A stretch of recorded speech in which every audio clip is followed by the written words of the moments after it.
Hey guys, welcome back to another episode of the vlog. My name is Mike Lynn and I'm a stage 4 metastatic melanoma patient, and today I'm coming to you live from the Big Sad, aka depression. And before I get into the how and why someone who's recently into remission from stage 4 cancer can find themselves depressed already, I want to give a quick disclaimer about talking about depression on social media. To begin with, there is a fourth wall element to these videos, right? Like, I decide what I'm going to talk about, I decide when I'm going to record, and part of me didn't want to record this for a number of reasons. One, I'm pretty bummed out right now. The motivation to make this content was relatively lacking until right now.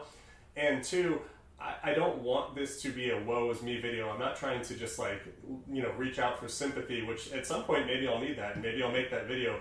But it occurred to me that this is actually an opportunity to talk about how this bout of depression actually, I think it might be a good thing. So that's what I'm going to focus on today. So yeah, let's talk about our feelings. I'm generally pretty lucky in the sense that I can identify my bouts of depression quickly and easily. I run around with the disposition of a golden retriever for the most part. I'm pretty happy, I'm always energetic, I'm looking for the next thing to do or to play a game or whatever.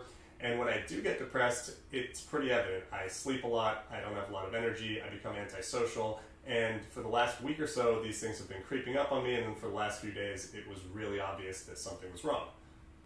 And for me, that's usually where I start my analysis of depression, what could be causing me to feel down, and I don't think that's a novel concept. I think plenty of people go about examining depression that way. But that is a good distinction to make. Isolated bouts of depression aren't clinical depression. There are some people, especially cancer patients, who will end up just being clinically depressed, which means sometimes you're going to be overcome by these feelings and not have any explanation for them on a recurring basis. Usually, I can point to something. And this time it kind of struck me as weird because everything seems to be going great in life for me right now. I'm 4 months into remission. I am currently physically healthy. My mental health has been pretty good. I am, doing well in my business. I have a great relationship going. My friends are very supportive of me. All these things, all the check boxes, they're good right now.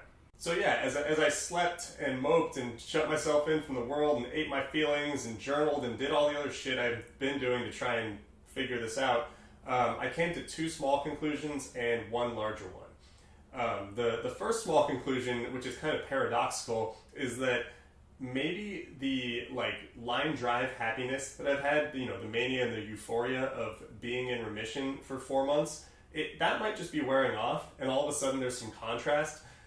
If you wake up and it feels like your birthday for 4 months straight, which believe me, I did feel like that, and even amidst some anxiety or some stress, every day I'd be like, holy shit, I can't believe I got through cancer treatment so quickly, I can't believe I've been afforded this opportunity again.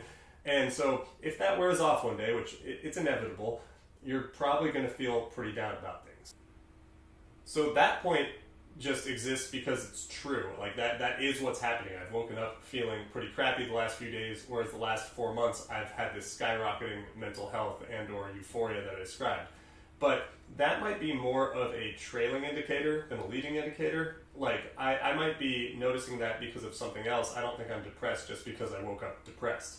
And so the other point that I got to, which maybe I'll label this as a medium to big point also, is I'm now healthy enough where I can focus on other people, and it's led me to kind of have some weird feelings about my parents' health. And for the sake of their privacy and respecting the fact that they don't broadcast this stuff very much, I'm just going to give you some vague cliff notes. I've mentioned once or twice on the vlog before that my dad had a pretty much concurrent cancer diagnosis with mine. He was diagnosed 3 days after I was. And my mom, understandably, when your son and your husband get cancer at the same time, she's been having a rough time with that mentally, as well as dealing with some other things of her own. And now that I'm healthy and able to look at it, I'm kind of getting this weird survivor's guilt thing, specifically about my dad's diagnosis. Maybe survivor's guilt isn't the right term because I've never really aligned with that concept. There is no one who should feel guilty for getting cancer and surviving it.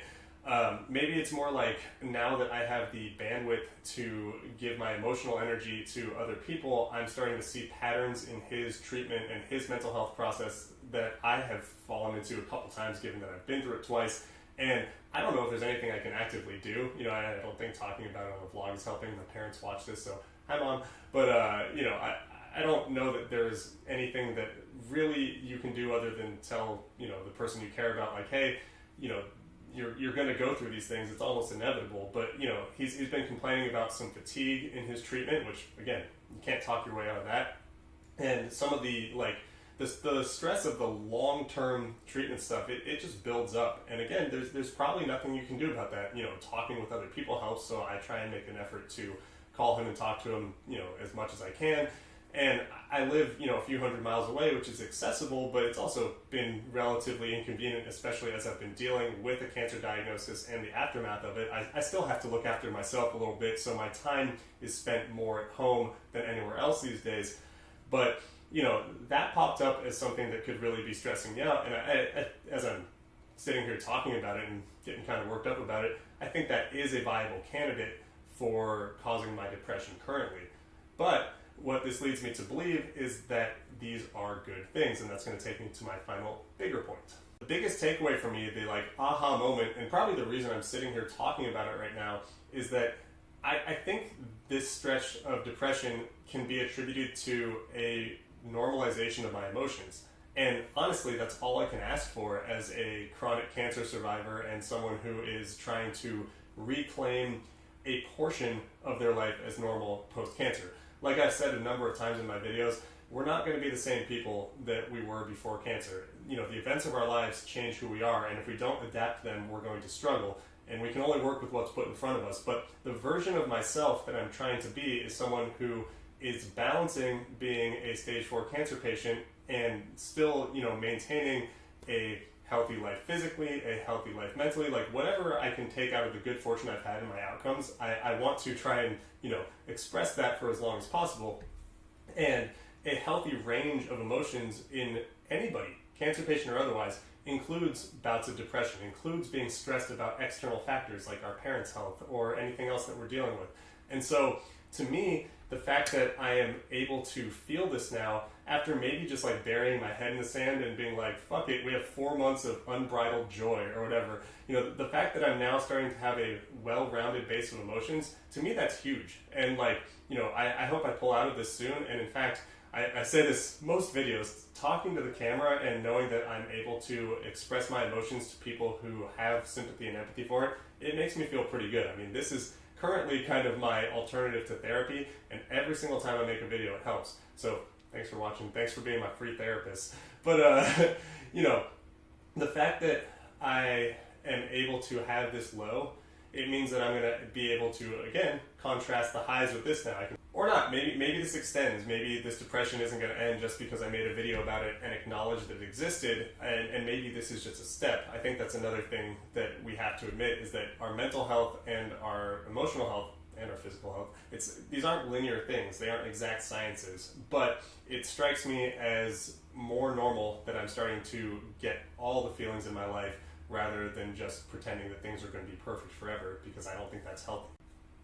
But I do think it's healthy to talk about these things and get feedback from them, and since one of the modes in which I do so is making vlogs and having people watch them, I have to thank you for doing so. I always mention that it helps my mental health a lot to make these vlogs, but I really do hope that if you are in a situation where you're having, you know, kind of down feelings, or you're ambivalent about the situation, or you're trying to figure out where your emotions lie, that maybe you can use this as a comparative point and see that this is pretty normal.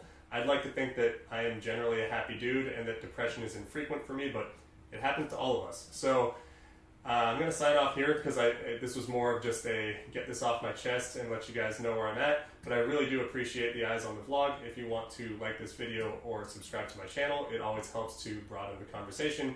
But seriously, thanks for making it to the end of this video. I feel much better. I hope watching it has made you feel better, and I will see you next time. Thank you so much. Bye.